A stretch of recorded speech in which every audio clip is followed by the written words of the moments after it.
Fala galera, beleza com vocês? Todd na área. Pessoal que vai fazer aí, prova da ACAF em Santa Catarina, agora em novembro de 2018. Presta atenção nessa revisão marota aqui, que eu tenho certeza que vai auxiliar bastante você a tirar uma boa nota, pois essa revisão compreende teoria mais exercícios. Inscreva-se nesse canal, deixe seu like, avise os colegas e compartilhe em suas redes sociais. É desta forma que você apoia esse projeto. Pergunta pro Todd, é o seu canal que está começando agora.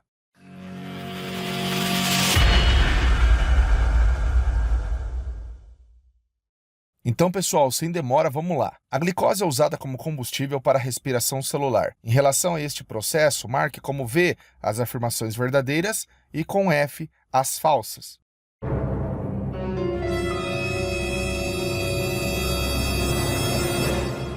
Galera, esse tópico é bem complexo, né? Bioquímica e biomoléculas. Vamos lá? Então, nós podemos dividir os compostos químicos em compostos orgânicos e inorgânicos. Quais são os compostos inorgânicos mais famosos? Água e sais minerais. E quais são os compostos orgânicos mais famosos? Glicídios, também chamado de carboidratos, lipídios, proteínas, ácidos nucleicos e vitaminas, ok? Os glicídios são açúcares, carboidratos, são as chamadas ozes. Nem toda ose pode ser conhecida por açúcar. Basicamente, apresenta uma função de energia. Além disso, pode apresentar também função estrutural. Então, nós temos a glicose como exemplo, tá? A glicose, para quem não sabe, é uma polihidroxialdose, tá? É de função orgânica aldeído e ela tem função energética, função de energia. Celulose, por exemplo, tem função estrutural, compreende a parede celular de vegetais. Nós temos também nos glicídios uma divisão chamada de pentose, para os carboidratos com 5 carbonos, e hexoses, para os carboidratos com 6 carbonos. Além disso, temos monossacarídeos, disacarídeos e polissacarídeos. 2 polissacarídeos são famosos, o amido e o glicogênio. Amido é reserva energética de vegetal, enquanto que o glicogênio é reserva energética de animal. A glicose, quando entra por via alimentar e cai na corrente sanguínea, é absorvida por células que estão necessitadas por energia. O excesso dessa glicose vai ser, então, convertido em uma reserva. Nos animais, essa glicose é convertida em glicogênio. No fígado e no músculo. São chamados de glicogênio hepático e glicogênio muscular. A glicose, quando entra na célula, com auxílio do hormônio insulina, com proteínas que carregam a glicose, chamadas de GLUT, essa glicose vai ser então oxidada, podendo seguir a respiração celular aeróbia e anaeróbia. Temos os lipídios. Quem são os lipídios? São ésteres de ácidos graxos. Apresentam basicamente a função de reserva energética. Além do que, pode formar uma capa de gordura típica nos mamíferos, conhecida por hipoderme, e atuar como isolante térmico. Os lipídios ficam em células chamadas de adipócitos. Esses adipócitos podem formar gorduras amarela e gordura marrom. Ácido graxo reagindo com álcool dá origem a um lipídio, que é um éster. Na respiração celular, como já foi dita, nós temos a respiração aeróbia, que faz uso do gás oxigênio, e a respiração anaeróbia, que não faz uso do gás oxigênio. Essa respiração anaeróbia pode acabar, então, convertendo em produtos fermentados, como o ácido lático, o ácido acético e o álcool etílico. Então, nós temos a fermentação lática, a fermentação acética e a fermentação alcoólica. Na respiração celular aeróbia, é necessário a presença de uma organela, conhecida por mitocôndria. Organela especial, com material genético próprio, ribossomos próprios, dupla membrana e muitas enzimas chamadas de citocromos. Muito bem, galera. Quando a glicose adentra a célula, ela passa por um processo de quebra, formando 2 ácidos pirúvicos, cada um com 3 carbonos. Nesta etapa, nós temos a produção de 4 ATPs e o gasto de 2 ATPs. Chamamos de glicólise essa primeira fase. Os ácidos pirúvicos adentram as mitocôndrias e vão parar na matriz mitocondrial, participando do chamado ciclo de Krebs. Esses carbonos viram gás carbônico aqui. Muitos hidrogênios são capturados por receptores intermediários, conhecidos por NAD e FAD, que carregam esses hidrogênios para os espaços entre a membrana externa e a membrana interna, formando um gradiente de concentração, que acaba retornando pela enzima ATP sintase presente nas cristas mitocondriais e produzindo muito ATP. Antigamente considerávamos como um saldo 38 ATPs de energia por molécula de glicose. Hoje em dia, nós consideramos de 30 a 32 ATPs. Ok, galera? Então vamos resolver aí a questão. Parte da glicose absorvida pelas células animais entra no processo de respiração celular e parte fica estocada nas células sob a forma de glicogênio, armazenado principalmente no fígado e nos músculos. Verdadeiro, galera. As proteínas ingeridas na alimentação podem ser convertidas em carboidratos e ácidos graxos. É verdade, galera. Quando você passa por um jejum prolongado, onde há necessidade de, inclusive, consumir as proteínas musculares, pegamos os esqueletos proteicos, que são feitos de carbono, e convertemos em açúcar, processo esse chamado de gliconeogênese, e também pode formar produtos que irão compor os ácidos graxos. Os carboidratos ingeridos na alimentação podem ser convertidos em ácidos graxos e proteínas. Não, galera, o excesso de carboidrato não vai virar proteína. Falso. Os ácidos graxos não podem ser transformados nem em proteínas e nem em carboidratos. Verdadeiro, galera, não podem ser convertidos. Lembre que na gliconeogênese nós pegamos fragmentos de proteínas. A degradação dos carboidratos na respiração produz mais energia do que a degradação de ácidos graxos e de proteínas. Falso, galera. Falso. Veja bem, quando você quebra ácidos graxos, você acaba liberando várias moléculas chamadas de acetil. Esse acetil, que é fornecido em abundância, acaba produzindo uma quantidade maior de energia. Essa questão é relativamente difícil. E a alternativa aqui dada é a letra C, galera. Letra C, verdadeiro, verdadeiro. Falso, verdadeiro. Questão 2. Vitamina D3 influi no controle da pressão arterial. Acerca dos conhecimentos relacionados ao tema, é correto afirmar exceto...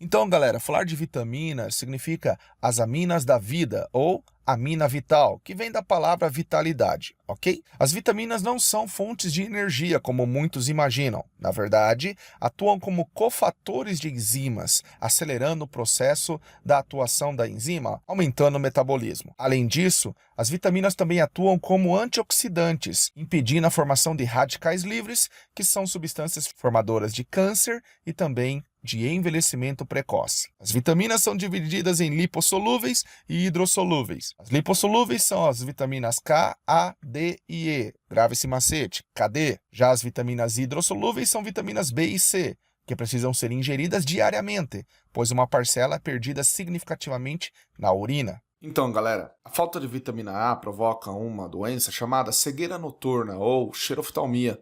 Compromete a formação da rodopsina e da fotopsina, que são pigmentos encontrados nos cones e bastonetes da retina. A falta de vitamina B1 provoca uma doença chamada beriberi, ou seja, uma polineurite, uma inflamação dos nervos, muitas das vezes na perna, em que a pessoa fica acamada, beriberi. A falta de vitamina C provoca uma doença chamada escorbuto. Hemorragias acontecem nas gengivas, no nariz e em outras mucosas. É uma doença típica de escravos dos navios negreiros, pois a alimentação de frutas cítricas era deficitária. A falta de vitamina D provoca osteomalácia e não tem um armazenamento eficiente de cálcio nos ossos, provocando raquitismo. A falta de vitamina E provoca esterilidade, pelo menos foi registrado isso em ratos. E a falta de vitamina K, que significa filoquinona, provoca hemorragia nas pessoas. Afinal de contas, a vitamina K é importante porque ela atua no processo de coagulação sanguínea. Agora, quando a gente adentra o sistema cardiovascular, que antigamente era chamado sistema circulatório, é importante lembrar que ele é munido de coração, vasos e sangue. O coração, galera, é o equivalente a uma mão, um punho fechado. Ele situa-se no meio do peito, numa região chamada mediastino, protegido por um osso chamado osso externo. O coração, basicamente, ele é feito de músculo, e esse músculo é conhecido por miocárdio. O miocárdio é mais espesso do lado esquerdo do coração, no ventrículo esquerdo. A contração do miocárdio dá origem à chamada sístole, enquanto que o relaxamento do miocárdio dá origem à chamada diástole. Sístole é a contração, diástole é o relaxamento. O coração ele possui marcapassos naturais, o chamado nó sinoatrial e o nó atrioventricular. O primeiro marcapasso, chamado sinoatrial, controla a sístole dos átrios, enquanto que o segundo marcapasso, chamado atrioventricular, controla a sístole dos ventrículos. Veias são vasos que chegam no coração, enquanto que artérias são vasos que saem do coração. Vamos começar pela veia cava. A veia cava traz sangue venoso do corpo para o átrio direito, que então esse sangue atravessa uma válvula chamada de válvula tricúspide e vai para o ventrículo direito, que é bombeado por uma artéria chamada de artéria pulmonar. Essa artéria pulmonar se bifurca indo para o pulmão esquerdo e direito, onde sofre hematose, e esse sangue venoso agora passa a ser chamado de sangue arterial. Esse sangue arterial retorna por veias pulmonares. São 4, 2 provenientes do pulmão direito e 2 provenientes do pulmão esquerdo. Desembocam no átrio esquerdo. Este sangue atravessa uma válvula chamada válvula bicúspide, também conhecida por mitral, e chega no ventrículo esquerdo, que é onde tem mais miocárdio, é a maior espessura muscular do coração, que bombeia o sangue pela maior artéria do corpo humano, chamada artéria aorta, que tem uma curvatura para o lado esquerdo do corpo. Já os vasos são artérias, veias e capilares. As artérias são vasos que apresentam uma musculatura lisa bem arrojada, desenvolvida, para suportar a pressão. As veias apresentam uma musculatura menor, são mais flácidas e possuem um auxílio das chamadas válvulas venosas. Capilares são formadas apenas por um tecido, o endotélio, pois assim fica mais fácil para efetuar a difusão dos nutrientes. Sangue. Sangue é um coloide, de cor avermelhada. Quando centrifugada, é possível ver duas fases. 55% do volume é chamado de plasma e 45% do volume é chamado de elementos figurados. No plasma encontramos anticorpos, vitaminas, hormônios, excretas e sais minerais. Os elementos figurados são hemácias. Outro elemento figurado são os leucócitos, glóbulos de defesa. E temos também as plaquetas, que são restos celulares de uma célula chamada trombócito. Então, essas plaquetas auxiliam na coagulação. A hemácia vive de 90 a 120 dias. Ela foi produzida na medula óssea vermelha de uma célula precursora chamada eritroblasto. A hemácia de mamíferos é anucleada. Ok, galera? Então vamos lá? Letra A. As vitaminas são classificadas em 2 grupos de acordo com a sua solubilidade. Vitaminas hidrossolúveis, como as vitaminas do complexo B e C, e as vitaminas lipossolúveis, como as vitaminas K, D. Beleza, verdadeiro. Mas eu não devo marcar, porque o item pede a alternativa falsa. Leia lá comigo, ó. Acerca dos conhecimentos relacionados ao tema, é correto afirmar, exceto letra B. O sangue bombeado pelo coração para irrigar os órgãos ou movimentar-se exerce uma força contra a parede das artérias. Quando a força que esse sangue precisa fazer está aumentada, isto é, as artérias oferecem resistência para a passagem do sangue, dizemos que há hipertensão arterial, ou popularmente conhecida por pressão alta. Verdadeiro também não devo marcar. C. A contração do coração chama-se diástole. Opa! Não, galera, chama sístole. Já encontramos o erro. A alternativa incorreta é a nossa letra C. Marca aí, galera. Letra C. Questão 3. Considerando que a botânica é a parte da biologia que estuda as plantas, analise as afirmações a seguir.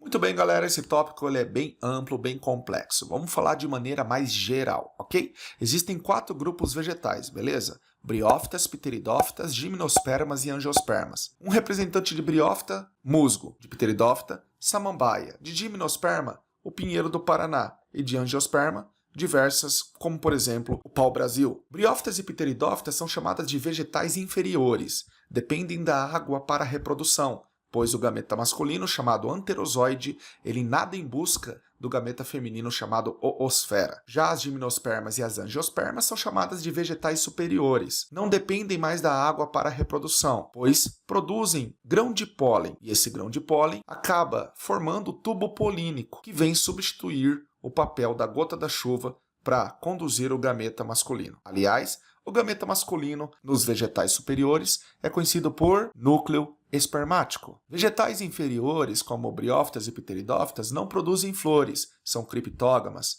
Vegetais superiores, como gimnospermas e angiospermas, produzem estruturas reprodutivas, são fanerógamas. A estrutura reprodutiva do pinheiro chama pinha, estróbilo, cone. Já a estrutura reprodutiva das angiospermas chama-se flor. Sim, aquela flor que apresenta sépala, pétala, androceu, gineceu, ok? Angiospermas são divididas em dois grupos, monocotiledôneas e dicotiledôneas. Monocotiledôneas, um exemplo, arroz, gramíneas, cana-de-açúcar ou bambu. Exemplo de dicotiledôneas, soja, feijão, cenoura, IP. As monocotiledôneas, em suas folhas, nós encontramos nervuras paralelas, enquanto que nas dicotiledôneas existe na forma de rede ou na forma de pena, reticulinérvias ou peninérvias. As monocotiledôneas, em sua semente, apresentam um cotilédone apenas, e nas dicotiledôneas encontramos 2 cotilédones na semente. A planta, para sobreviver, precisa de água e sais minerais, que são conduzidos através da seiva bruta por um tecido chamado xilema. Briófita é o único grupo que não apresenta vasos condutores de seiva.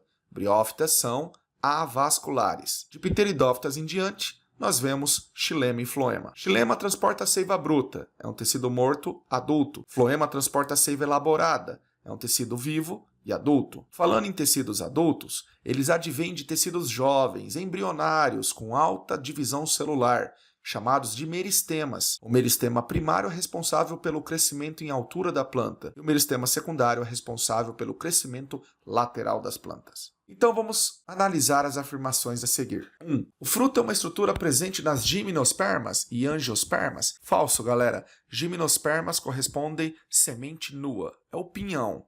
Pinhão não é fruto, pinhão é semente. O fruto é encontrado apenas nas angiospermas. Número 1, falsa. 2. As angiospermas estão subdivididas em 2 grupos, as monocotiledôneas e as dicotiledôneas. Perfeito, galera. Como exemplos de plantas dicotiledôneas, pode-se citar o feijão, o amendoim, a soja, o arroz e o trigo. Galera, arroz não é. Arroz é monocotiledônea. Falso. 3. As briófitas e as pteridófitas são plantas criptógamas e dependem da água para a fecundação. Correto, a número 3. 4. As plantas vasculares são dotadas de xilema e floema, estruturas responsáveis pelo transporte da seiva bruta e da seiva elaborada, respectivamente. Verdadeiro, item 4. 5. Os tecidos meristemáticos são responsáveis pelo crescimento dos vegetais, e a partir deles são formados os tecidos adultos da planta. Número 5, verdadeiro. Ficamos com 3, 4 e 5. Todas as afirmações estão corretas em letra C, galera. Letra C. Marca aí, pessoal. Questão bacana. Questão 3. Questão 4. Os seres vivos de um ecossistema formam populações e comunidades. Analise as afirmações abaixo sobre os conceitos ecológicos.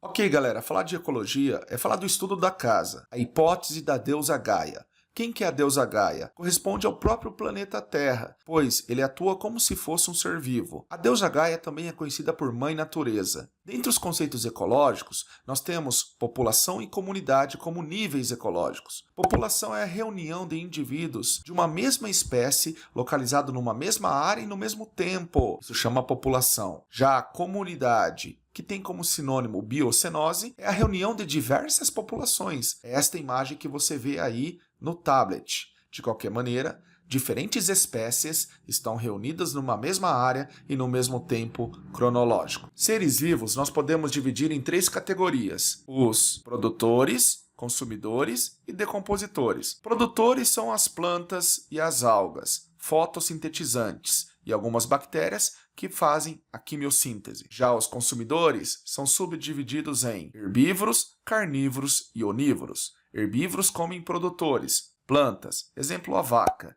Carnívoros comem carne, exemplo o leão. E onívoros comem de tudo, planta e carne, exemplo o ser humano. Decompositores são aqueles que fazem a reciclagem, pegando a matéria orgânica e transformando em matéria inorgânica. Ok, galera? Vamos lá para a questão? Vamos ver quais são as corretas. Número 1. População é o conjunto de indivíduos de uma mesma espécie que convive na mesma área? Perfeita 1 é verdadeira. População é definida como a interação entre o meio biótico e abiótico? Não, isso é ecossistema. 3. Comunidade é o conjunto de populações que habitam o mesmo ambiente relacionando-se entre si? Verdadeiro também. 3 correta. 4. São propriedades da população: natalidade e mortalidade, dentre outras. Verdadeiro, galera. Natalidade e imigração aumenta a população. Mortalidade e imigração diminui a população. Usando a natalidade, a mortalidade, a imigração e a imigração, lá na dinâmica de população, que é um tópico da ecologia,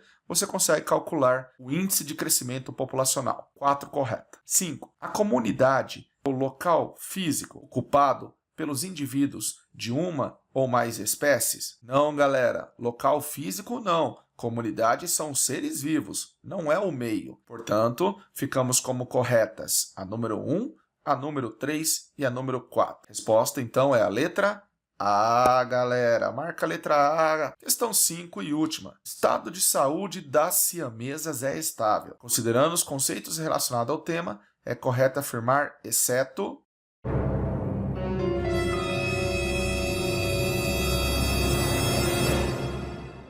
Ok, galera, vamos lá. Para formar gêmeos idênticos e também siameses, é necessário que você entenda um processo chamado de poliembrionia, onde apenas uma fecundação houve, formou-se o zigoto, esse zigoto, ao formar o embrião, esse embrião dividiu-se em 2, ainda nos estágios iniciais. Na poliembrionia, formam-se gêmeos idênticos e obrigatoriamente do mesmo sexo. Lá na embriologia, nós temos que lembrar que os estágios são ovo ou zigoto, mórula, blástula, gástrula e neurula. Mórula é um maciço celular com 16 células, conhecida por blastômeros. Blástula já é um embrião com uma cavidade preenchida por um líquido chamada blastocele. A blástula dos mamíferos é chamada de blastocisto. É neste momento que extraímos as células-tronco embrionárias, de uma região chamada embrioblasto. Temos também o trofoblasto, que vão formar os anexos embrionários, como, por exemplo, a placenta. A gástrula ocorre um dobramento,